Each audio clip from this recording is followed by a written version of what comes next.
Today we'll be reading Chapter 11 from Harry Potter and the Sorcerer's Stone, Quidditch. As they entered November, the weather turned very cold. The mountains around the school became icy gray, and the lake like chilled steel. Every morning, the ground was covered in frost. Hagrid could be seen from the upstairs window, defrosting broomsticks on the Quidditch field, bundled up in long moleskin overcoat, rabbit-fur gloves, and enormous beaver-skin boots. The Quidditch season had begun. On Saturday, Harry would be playing in his first match after weeks of training, Gryffindor versus Slytherin. If Gryffindor won, they would move up into second place in the house championship. Hardly anyone had seen Harry play because Wood had decided that, as their secret weapon, Harry should be kept, well, a secret. But the news that he was playing Seeker had leaked out somehow, and Harry didn't know which was worse. People telling him he'd be brilliant, or people telling they'd be running around underneath him holding a mattress. It was really lucky that Harry now had Hermione as a friend. He didn't know how he'd have gotten through all his homework without her, what with all the last-minute Quidditch practice Wood was making them do. She had also lent him Quidditch Through the Ages, which turned out to be a very interesting read. Harry learned that there were 700 ways of committing a Quidditch foul, and that all of them had happened during a World Cup match in 1473, that Seekers were usually the smallest and fastest players, and that most serious Quidditch accidents happened to them, that although people rarely died playing Quidditch, referees had been known to vanish and turn up months later in the Sahara Desert. Hermione had become a bit more relaxed about breaking rules since Harry and Ron had saved her from the mountain troll, and she was much nicer for it. The day before Harry's first Quidditch match, the three of them were out in the freezing courtyard during break, and she had conjured them up a bright blue fire that could be carried around in a jam jar. They were standing with their backs to it, getting warm, when Snape crossed the yard. Harry noticed at once that Snape was limping. Harry, Ron, and Hermione moved closer together to block the fire from view. They were sure it wouldn't be allowed. Unfortunately, something about their guilty faces caught Snape's eye. He limped over. He hadn't seen the fire, but he seemed to be looking for a reason to tell them off anyway. "What's that you've got there, Potter?" "It was Quidditch Through the Ages," Harry showed him. "Library books are not to be taken outside the school," said Snape. "Give it to me. 5 points from Gryffindor." "He's just made that rule up," Harry muttered angrily as Snape limped away. "Wonder what's wrong with his leg." "Dunno, but I hope it's really hurting him," said Ron bitterly. The Gryffindor common room was very noisy that evening. Harry, Ron, and Hermione sat together next to a window. Hermione was checking Harry and Ron's charms homework for them. She would never let them copy. How will you learn? But by asking her to read it through, they got the right answers anyway. Harry felt restless. He wanted Quidditch Through the Ages back to take his mind off his nerves about tomorrow. Why should he be afraid of Snape? Getting up, he told Ron and Hermione he was going to ask Snape if he could have it. "Better you than me," they said together, but Harry had an idea that Snape wouldn't refuse if the other teachers were listening. He made his way down to the staff room and knocked. There was no answer. He knocked it again. Nothing. Perhaps Snape had left the book in there. It was worth a try. He pushed the door ajar and peered inside. A horrible scene met his eyes. Snape and Filch were inside, alone. Snape was holding his robes above his knees. One of his legs was bloody and mangled. Filch was handing Snape bandages. "Blasted thing," Snape was saying. "How are you supposed to keep your eyes on all 3 heads at once?" Harry tried to shut the door quickly, but Potter! Snape's face was twisted with fury as he dropped his robes quickly to hide his leg. Harry gulped. "I just wondered if I could have my book back." "Get out! Out!" Harry left before Snape could take any more points from Gryffindor. He sprinted back upstairs. "Did you get it?" Ron asked as Harry joined them. "What's the matter?" In a low whisper, Harry told them what he'd seen. "You know what that means?" he finished breathlessly. "He tried to get past that 3-headed dog on Halloween. That's where he was going when we saw him. He's after what it's guarding. And I bet my broomstick he let the troll in to make a diversion." Hermione's eyes were wide. "No, he wouldn't," she said. "I know he's not very nice, but he wouldn't try and steal something Dumbledore was keeping safe." "Honestly, Hermione, you think all teachers are saints or something," snapped Ron. "I'm with Harry. I wouldn't put anything past Snape. But what's he after? What's the dog guarding?" Harry went to bed with his head buzzing with the same question. Neville was snoring loudly, but Harry couldn't sleep. He tried to empty his mind. He needed to sleep. He had to. He had his first Quidditch match in a few hours, but the expression on Snape's face when Harry had seen his leg wasn't easy to forget. The next morning dawned, very bright and cold. The great hall was full of the delicious smell of fried sausages and the cheerful chatter of everyone looking forward to a good Quidditch match. "You've got to eat some breakfast." "I don't want anything. Just a bit of toast," wheedled Hermione. "I'm not hungry." Harry felt terrible. In an hour's time he'd be walking onto the field. "Harry, you need your strength," said Seamus Finnegan. "Seekers are always the one who get clobbered by the other team." "Thanks, Seamus," said Harry, watching Seamus pile ketchup on his sausages. By 11 o'clock, the whole school seemed to be out in the stands around the Quidditch pitch. Many students had binoculars. The seats might be raised high in the air, but it was still difficult to see what was going on sometimes.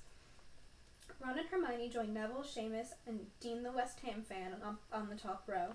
As a surprise for Harry, they had painted a large banner on one of the sheets Scabbers had ruined. It said Potter for President, and Dean, who was good at drawing, had done a large Gryffindor lion underneath. Then Hermione had performed a tricky little charm so that the paint flashed different colors. Meanwhile, in the locker room, Harry and the rest of the team were changing into their scarlet Quidditch robes. Slytherin would be playing in green. Wood cleared his throat for silence. "Okay, men," he said. "And women," said Chaser Angelina Johnson. "And women," Wood agreed. "This is it." "The big one," said Fred Weasley. "The one we've all been waiting for," said George. "We know all of her speech by heart," Fred told Harry. "We were on the team last year." "Oh, shush, you two," said Wood. "This is the best team Gryffindor's had in years. We're going to win, I know it." He glared at all of them as if to say, "Or else." "Right, it's time. Good luck, all of you." Harry followed Fred and George out of the locker room and, hoping his knees weren't going to give way, walked onto the field to loud cheers. Madame Hooch was refereeing. She stood in the middle of the field waiting for the two teams, her broom in her hand. "Now I want a nice, fair game, all of you," she said once they were all gathered around her. Harry noticed she seemed to be speaking particularly to the Slytherin captain, Marcus Flint, a 6-year. Harry thought Flint looked as if he had some troll blood in him. Out of the corner of his eye, he saw the fluttering banner high above, flashing Potter for President over the crowd. His heart skipped. He felt braver. "Mount your brooms, please." Harry clambered onto his Nimbus 2000. Madame Hooch gave a loud blast on her silver whistle. 15 brooms rose up high, high into the air. They were off. "And the quaffle is taken immediately by Angelina Johnson of Gryffindor. What an excellent chaser that girl is, and rather attractive too. Jordan!" "Sorry, Professor." The Weasley twins' friend, Lee Jordan, was doing a commentary for the match, closely watched by Professor McGonagall. "And she's really belting along up there. A neat pass to Alicia Spinnet, a good friend of Oliver Wood's, last year only reserve. Back to Johnson, and no, the Slytherins have taken the quaffle. Slytherin Captain Marcus Flint gains the quaffle, and off he goes. Flint flying like an eagle up there. He's going to No, stopped by an excellent move by Gryffindor keeper Wood, and the Gryffindors to the quaffle. That's Chaser Katie Bell of Gryffindor there. Nice dive around Flint up the field, and ouch, that must have hurt. Hit in the back of the head by a bludger. Quaffle taken by the Slytherins. That's Adrian Pusey speeding off toward the goalpost, but he's blocked by a second bludger sent his way by Fred or George Weasley. Can't tell which. Nice way by the Gryffindor beater anyway, and Johnson back in possession of the quaffle. A clear field ahead, and off she goes. She is really flying. Dodges a speeding bludger. The goalposts are ahead. Come on now, Angelina. Keeper Bletchy dives. Misses. Gryffindor score! Gryffindor cheers filled the cold air with more howls and moans from the Slytherins. "Budge up there, move along. Hagrid!" Ron and Hermione squeezed together to give Hagrid enough space to join them. "Been watching from the hut," said Hagrid, patting a large pair of binoculars around his neck, "but it isn't the same as being in the crowd. No sign of the snitch yet, huh?" "No," said Ron. "Harry hasn't had much to do yet." "Kept out of trouble, though, that's something," said Hagrid, raising his binoculars and peering skyward at the speck that was Harry.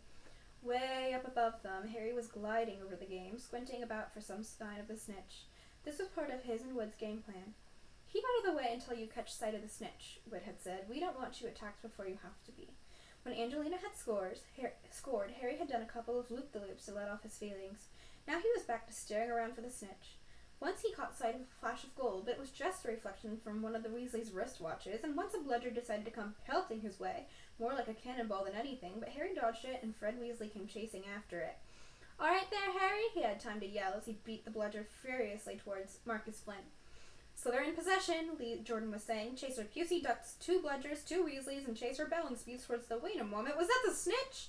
A murmur ran through the crowd as Adrian Pusey dropped the quaffle, too busy looking over his shoulder at the flash of gold that had passed his left ear. Harry saw it.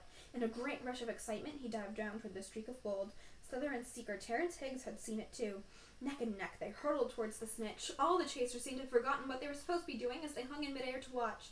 Harry was faster than Higgs. He could see the little round ball, wings fluttering, darting up ahead. He put on an extra spurt of speed.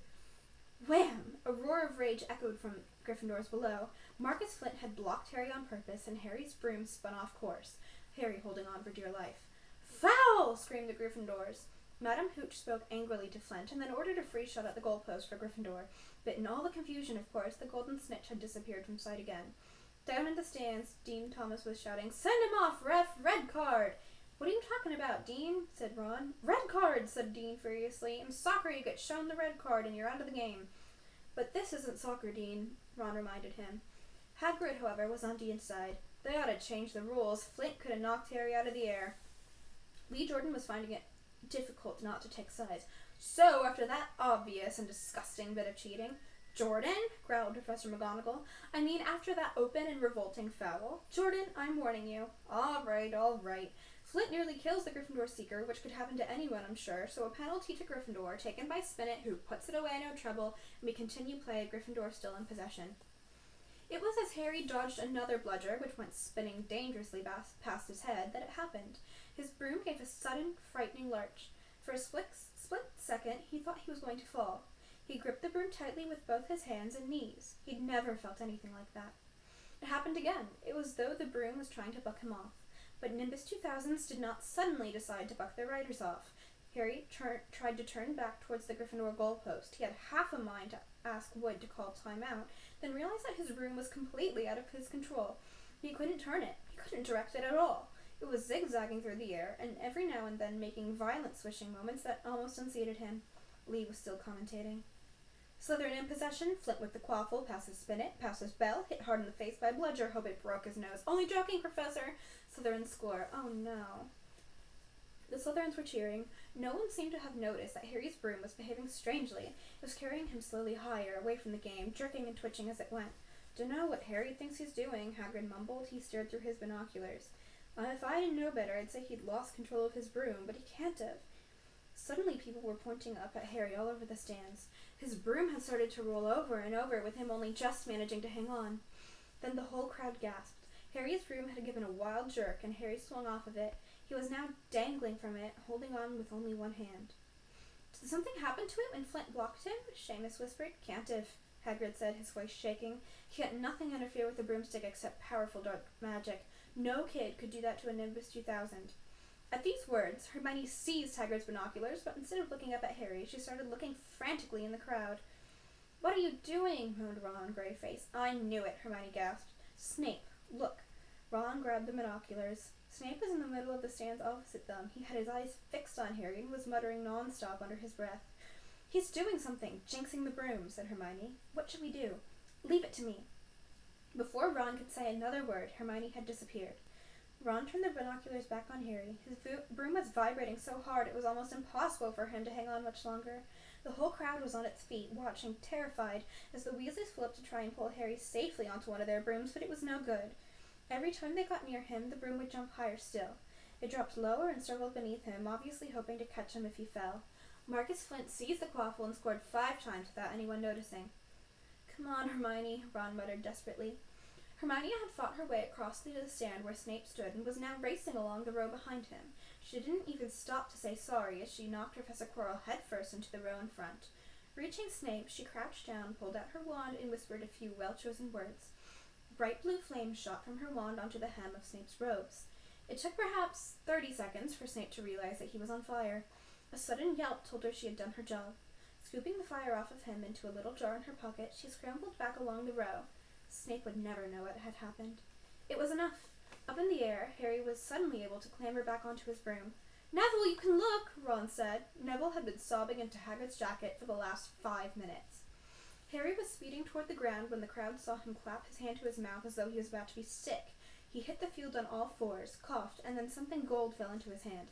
"I've got the snitch!" he shouted, waving it above his head, and the game ended in complete confusion. He didn't catch it. He nearly swallowed it. Flint was still howling 20 minutes later, but it made no difference. Harry hadn't broken any rules, and Lee Jordan was still happily shouting the results. Gryffindor had won by 170 points to 60. Harry heard none of this, though. He was being made a cup of strong tea back in Hagrid's hut with Ron and Hermione. "It was Snape," Ron was saying. "Hermione and I saw him. He was cursing your broomstick, muttering he wouldn't take his eyes off you." "Rubbish," said Hagrid, who hadn't heard a word of what had gone on next to him in the stands. "Why would Snape do something like that?" Harry, Ron, and Hermione looked at one another, wondering what to tell him. Harry decided on the truth. "I found out something about him," he told Hagrid. "He tried to get past that 3-headed dog on Halloween. It bit him. We think he was trying to steal whatever it's guarding." Hagrid dropped the teapot.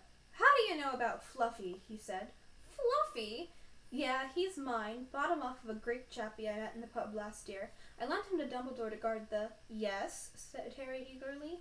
"Now don't ask me any more," said Hagrid gruffly. "That's top secret, that is. But Snape's trying to steal it." "Rubbish," said Hagrid again. "Snape's a Hogwarts teacher. He'd do nothing of the sort." "So why did he try and just kill Harry?" cried Hermione. The afternoon's events certainly seemed to have changed her mind about Snape. "I know a jinx when I see one, Hagrid. I've read all about them. You've got to keep eye contact, and Snape wasn't blinking at all. I saw him." "I'm telling you, you're wrong," said Hagrid hotly. "I don't know why Harry's broom acted like that, but Snape wouldn't try and kill a student. Now listen to me, all three of you. You're meddling in things that don't concern you. It's dangerous. You forget that dog, and you forget what it's guarding. That's between Professor Dumbledore and Nicholas Flamel." "Aha," said Harry. "So there's someone called Nicholas Flamel involved, is there?" Hagrid looked furious with himself. All right, and next time we'll find out about Chapter 12, The Mirror of Erised. Thanks, guys.